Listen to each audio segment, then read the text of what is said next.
നമ്മൾ ഇന്നിവിടെ ഡിസ്കസ് ചെയ്യാൻ പോകുന്നത് നമ്മുടെ സിലബസിലെ ഏറ്റവും ഇമ്പോർട്ടൻ്റ് ആയിട്ടുള്ളൊരു പോർഷനാണ്, അതായത് പബ്ലിക് അഡ്മിനിസ്ട്രേഷൻ. പബ്ലിക് അഡ്മിനിസ്ട്രേഷനിൽ തന്നെ ബ്യൂറോക്രസി എന്ന് പറയുന്നൊരു ഭാഗമാണ് ഡിസ്കസ് ചെയ്യുന്നത്. അതിന് മുമ്പായിട്ട് പബ്ലിക് അഡ്മിനിസ്ട്രേഷൻ എന്താണെന്ന് ജസ്റ്റ് ഒന്ന് മനസ്സിലാക്കിയിരിക്കണം. അപ്പോൾ നമുക്ക് ക്ലാസ് സ്റ്റാർട്ട് ചെയ്യാം. അഡ്മിനിസ്ട്രേഷൻ എന്ന പദത്തിൻ്റെ അർത്ഥം സേവനം എന്നാണ്. ഇത് ലാറ്റിൻ ഭാഷയിൽ നിന്നാണ് ഉത്ഭവിച്ച് വന്നിട്ടുള്ളത്. പൊതുഭരണത്തിലും മാനേജ്മെൻറ്റിലും വ്യാപകമായി ഉപയോഗിക്കുന്ന പോസ്റ്റ് കോർബ് എന്ന സംക്ഷേപം വികസിപ്പിച്ചെടുത്തത് ലൂതർ ഗുള്ളിക്കാണ്. പോസ്റ്റ് കോർബ് എന്നാൽ P planning, O organising, S staffing, D directing, C O നമ്മൾ കമ്പൈൻ ചെയ്താണ് പറയുന്നത് coordinating, then R reporting and last one B budgeting. അത് ഓർത്ത് വെച്ചേക്കണം. അപ്പോൾ ഇത് വികസിപ്പിച്ചെടുത്തത് ലൂതർ ഗുള്ളിക്ക് ആണ്. ഇന്ത്യൻ പൊതുഭരണത്തിൻ്റെ പിതാവ് പോൾ എച്ച് ആപ്പിൾബൈ ആണ്. Indian institute of public administration നിലവിൽ വന്നത് 1954 ഇതിൻ്റെ ആസ്ഥാനം ന്യൂഡൽഹിയാണ്. ഇന്ത്യൻ ഇൻസ്റ്റിറ്റ്യൂട്ട് ഓഫ് പബ്ലിക് അഡ്മിനിസ്ട്രേഷൻ്റെ സ്ഥാപകനായിട്ട് അറിയപ്പെടുന്നത് പോൾ എച്ച് ആപ്പിൾബൈ തന്നെയാണ്. ജനാധിപത്യ ഭരണം കൂടുതൽ ഫലപ്രദവും കാര്യക്ഷമവുമാകുന്നത് പൊതുഭരണത്തിലൂടെയാണ്. അത് മനസ്സിലാക്കി വെച്ചേക്കുക. നെക്സ്റ്റ് ഒന്നുകൂടി പറയാം. ഇന്ത്യൻ പൊതുഭരണത്തിൻ്റെ പിതാവ് പോൾ എച്ച് ആപ്പിൾബൈ ആണ്. Indian institute of public administration നിലവിൽ വന്നത് 1954 ന്യൂഡൽഹിയാണ് ആസ്ഥാനം. പൊതുഭരണം എന്നാൽ ഗവൺമെൻറ് ഭരണത്തെ സംബന്ധിക്കുന്നതാണെന്ന് അഭിപ്രായപ്പെട്ടത് ഗ്ലാഡനാണ്. ഗ്ലാഡനാണ്. പൊതുഭരണത്തിൻ്റെ പിതാവ് വുഡ്രോ വിൽസൺ ആണ്. അങ്ങോട്ടും ഇങ്ങോട്ടും മാറിപ്പോകരുത്. ഇത്രയും കാര്യങ്ങൾ കൃത്യമായിട്ട് മനസ്സിലാക്കിയിരിക്കണം. പിന്നീട് പൊതുഭരണത്തിന് നമുക്ക് ഓർത്തു വെക്കേണ്ട 2-3 ഘടകങ്ങളുണ്ട്. അതെന്താണെന്ന് വെച്ചാൽ, ഇപ്പോൾ ജനക്ഷേമം ഉറപ്പാക്കുക, ജനകീയ പ്രശ്നങ്ങൾക്ക് പരിഹാരം കാണുക, ഗവൺമെൻറ് നയങ്ങൾ രൂപപ്പെടുത്തുക. അപ്പോൾ ഇതിനെല്ലാം കൂടി വേണ്ടിയിട്ടുള്ള ഒരു സംവിധാനത്തെ നമുക്ക് എന്ത് പറയാം? പൊതുഭരണം എന്ന് പറയാം. ഒന്നുകൂടി പറയാം. ജനക്ഷേമം ഉറപ്പാക്കുക, ജനകീയ പ്രശ്നങ്ങൾക്ക് പരിഹാരം കാണുക, ഗവൺമെൻറ് നയങ്ങൾ രൂപപ്പെടുത്തുക, ഇതെല്ലാം കൂടി ചേരുന്ന ഒരു സംവിധാനത്തെ പൊതുവായി നമുക്ക് എന്ത് പറയാം? പൊതുഭരണം എന്ന് പറയാം. ഓക്കെ.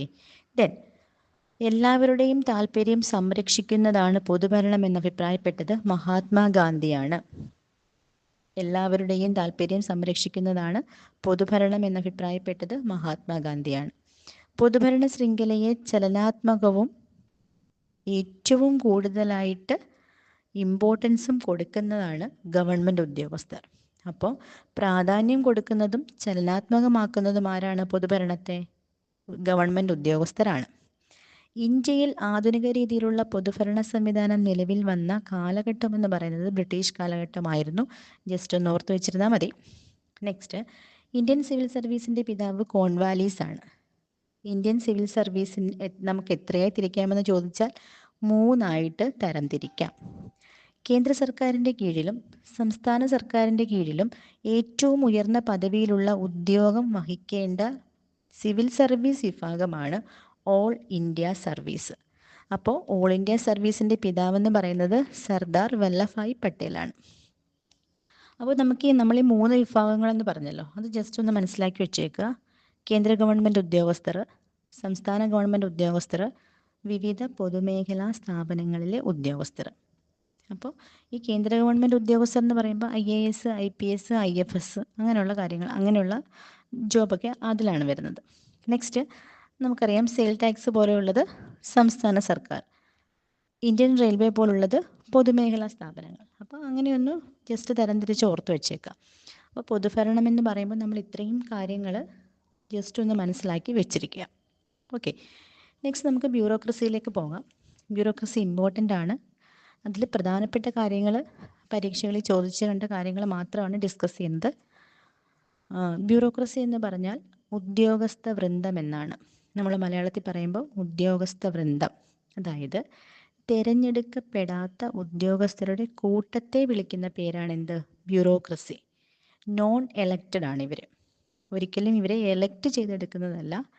നമുക്ക് താഴോട്ട് അത് ബാക്കി കാര്യങ്ങൾ ഡിസ്കസ് ചെയ്യുമ്പോൾ മനസ്സിലാവും.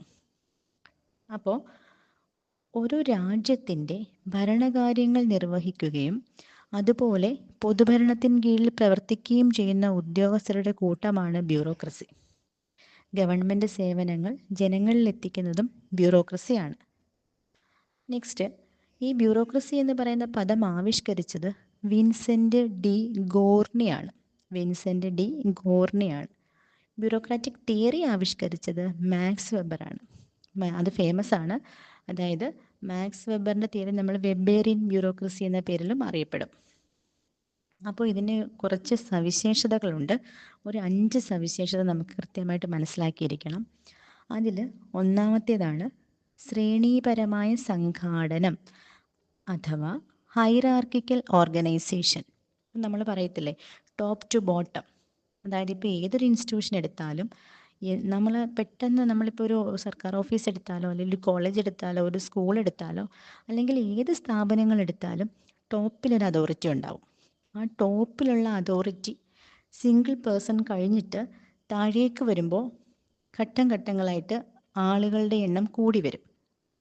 അതിനെ നമ്മൾ വിളിക്കുന്ന പേരാണ് ഹൈറാർക്കിക്കൽ ഓർഗനൈസേഷൻ. അതായത് ടോപ്പിൽ നിന്ന് താഴോട്ട് തുടങ്ങി ബോട്ടം വരെ പല പല സെക്ഷനായിട്ട് നമ്മൾ തിരിയും. ഇപ്പോൾ സ്കൂൾ എടുക്കുവാണെങ്കിൽ അവിടെ പ്രിൻസിപ്പൽ, പിന്നീട് ഓരോ സെക്ഷൻ അധ്യാപകർ, പിയൂൺ, അങ്ങനെയുള്ള കാര്യങ്ങൾ ഓരോരോ ഘട്ടം ഘട്ടമായിട്ട് താഴേക്ക് വരും. അത് നിങ്ങൾ ഏതെങ്കിലും ഒരു സ്ഥാപനം മനസ്സിൽ കണ്ടിട്ട് ഇത് ഓർത്താൽ മതി.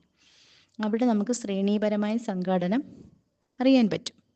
അതിപ്പോൾ നിങ്ങളുടെ അടുത്തുള്ള ഏതെങ്കിലും സ്ഥാപനങ്ങളോ അല്ലെങ്കിൽ ഏതെങ്കിലും ഓഫീസോ വില്ലേജ് ഓഫീസോ പഞ്ചായത്ത് ഓഫീസോ അങ്ങനെ എന്തായാലും അവിടെ എല്ലാം ഈ ഒരു ഓർഡറിലാണ് സംഘാടനം പോയിരിക്കുന്നത്. അപ്പം നമുക്ക് മനസ്സിലാവും ടോപ്പ് ടു ബോട്ടം ലെവലാണ് അവിടുത്തെ കാര്യങ്ങൾ. നെക്സ്റ്റ്, സ്ഥിരത, അതായത് പെർമനൻസ്. സ്ഥിരത എന്ന് പറയുമ്പോൾ എന്തായിരിക്കും?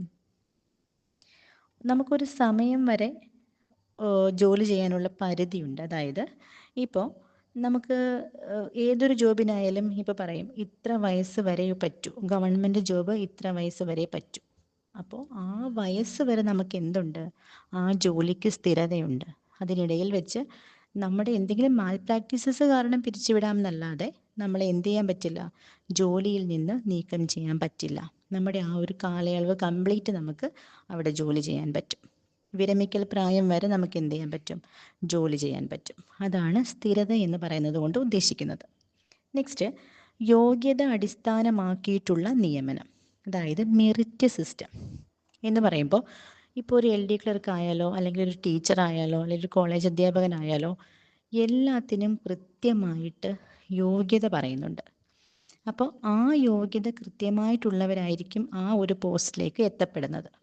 അപ്പോൾ അവിടെ കൃത്യമായിട്ടും ഒരു യോഗ്യത അടിസ്ഥാനമാക്കിയുള്ള നിയമനം ആണ് നടക്കുന്നത്. നെക്സ്റ്റ്, രാഷ്ട്രീയ നിഷ്പക്ഷത, അതായത് പൊളിറ്റിക്കൽ ന്യൂട്രാലിറ്റി എന്ന് പറയും. ഇപ്പോൾ ഭരണങ്ങൾ മാറി മാറി വന്നുകൊണ്ടിരുന്നാലും നമ്മൾ എന്ത് വേണം? നമ്മളൊരു ന്യൂട്രാലിറ്റി ആയിരിക്കണം, നമുക്കൊരു നിഷ്പക്ഷത വേണം. നമ്മൾ ഭരണം മാറി മാറി വരുന്ന ആ ഒരു രീതിയിൽ നമ്മൾ എന്ത് ചെയ്യാൻ പാടില്ല? അങ്ങോട്ടും ഇങ്ങോട്ടും നമ്മൾ അതിൽ പങ്കാളികളാകാൻ പാടില്ല. നമുക്ക് ജോലിയിൽ എന്ത് വേണം? നമുക്കൊരു അനുഭാവം ഉണ്ടായിരിക്കണം. അത് മാറി വരുന്ന പാർട്ടികളോടായിരിക്കരുത്. അതായത് ഇപ്പം ഫസ്റ്റ് ടൈം ഭരിക്കുന്നവരായിരിക്കില്ല സെക്കൻഡ് ടൈം വരുന്നതെങ്കിൽ നമ്മൾ അങ്ങോട്ടും ഇങ്ങോട്ടും മാറി മറിയാൻ പാടില്ല. നമ്മുടെ ജോലി എന്താണോ നമ്മൾ അതിലൊരു നിഷ്പക്ഷത കാണിച്ചിരിക്കണം. മനസ്സിലായി കാണുമല്ലോ. നെക്സ്റ്റ്, വൈദഗ്ധ്യം, അതായത് പ്രൊഫഷണലിസം എന്ന് പറയും. അപ്പോൾ ഈ വൈദഗ്ധ്യം എന്ന് പറയുന്നത് നമ്മുടെ ചെയ്യുന്ന ജോലിയിൽ എന്തുണ്ടാവണം? വൈദഗ്ധ്യം ഉണ്ടായിരിക്കണം. അതിന് നമുക്ക് ട്രെയിനിങ്ങും അതുപോലുള്ള കാര്യങ്ങളൊക്കെ അവർ പ്രൊവൈഡ് ചെയ്യും. അപ്പോൾ നമ്മൾ എന്താവും? കൂടുതൽ നമ്മുടെ കഴിവ് അതിലേക്ക് നമ്മൾ യൂട്ടിലൈസ് ചെയ്യും. അപ്പോൾ ഇപ്പം നമ്മൾ ഇപ്പോൾ ഒരു കമ്പ്യൂട്ടറൊക്കെ അറിയാത്ത ഒരാളാണ് ഒരു ടൈപ്പിസ്റ്റിൻ്റെ ജോലിക്ക് ചെന്നിരിക്കുന്നതെങ്കിൽ അയാൾക്ക് കൃത്യമായ ട്രെയിനിങ് കൊടുത്ത് അതിലേക്ക് അവരെന്ത് ചെയ്യും? അവരുടെ വൈദഗ്ധ്യം കൊണ്ടുവരും. അതുപോലെ തന്നെയാണ് എല്ലാ ജോബിലും ട്രെയിനിങ്ങും കാര്യങ്ങളും കൊടുത്തിട്ടാണ് ആ ഒരു ജോലിക്ക് അവരെ ആപ്റ്റാക്കുന്നത്. അപ്പോൾ അതാണ് വൈദഗ്ധ്യം എന്നതുകൊണ്ട് ഉദ്ദേശിക്കുന്നത്. അപ്പോൾ ഈ സവിശേഷതകൾ പറയുമ്പോൾ ശ്രേണീപരമായ സംഘാടനം അല്ലെങ്കിൽ ഹൈറാർക്കിക്കൽ ഓർഗനൈസേഷൻ, നെക്സ്റ്റ് സ്ഥിരത അല്ലെങ്കിൽ പെർമനൻസ്, തേർഡ് യോഗ്യത അടിസ്ഥാനമാക്കിയുള്ള നിയമനം അല്ലെങ്കിൽ മെറിറ്റ് സിസ്റ്റം, ദെൻ രാഷ്ട്രീയ നിഷ്പക്ഷത അതായത് political neutrality, last one is വൈദഗ്ധ്യം, പ്രൊഫഷണലിസം. അപ്പോൾ ഇത്രയും കാര്യങ്ങൾ നമ്മൾ എന്ത് ചെയ്യണം? ബ്യൂറോക്രസിയെ സംബന്ധിച്ച് മനസ്സിലാക്കിയിരിക്കണം. അപ്പോൾ ഇത്രയും കാര്യങ്ങൾ നന്നായിട്ട് കേട്ട് മനസ്സിലാക്കി വെക്കുക.